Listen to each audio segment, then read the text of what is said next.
RJ music presents.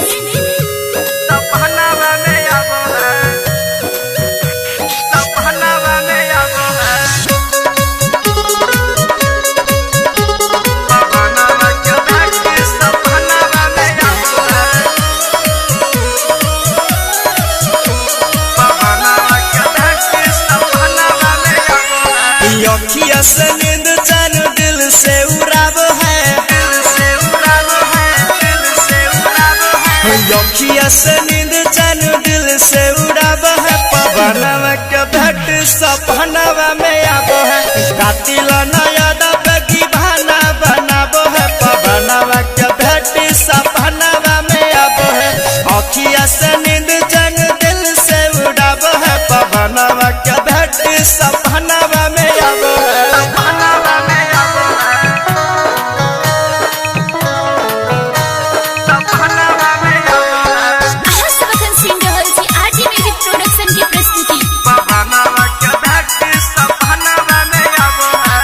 भावर खाती है दिल को लुभाती है, नखरे दिखा के हमें पल पल सताती है, नखरे दिखा के हमें पल पल सताती है। भावर खाती है दिल को लुभाती है, नखरे दिखा के हमें पल पल सताती है, पल पल सताती है। हंसी मुस्का के करे जाकू काबो है,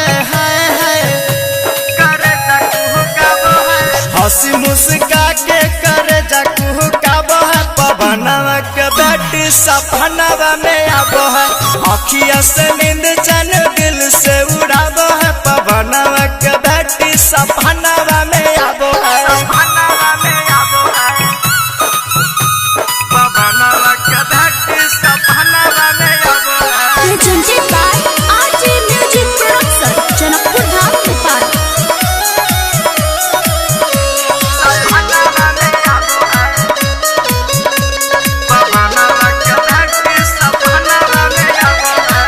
चलती है चाल जैसी चलती हिरनिया, नक के नथुनिया भुला दिया दुनिया, नक के नथुनिया भुला दिया दुनिया। चलती है चाल जैसे चलती हिरनिया, नक के नथुनिया भुला दिए दुनिया, दिए दुनिया। आरजे रोशन रखिया के तर पाबो है, रोशन रखिया के तर पाबो है। आरजे रोशन मनुजिया के तर पाब है। पवनवा के बेटी सपनवा में आब है, अखिया से नींद चैन दिल से उड़ाब है। पवनवा के बेटी सपनवा में आब है। Presented by RJ music production, Janakpur Dham, Nepal. Mobile number 9812196781।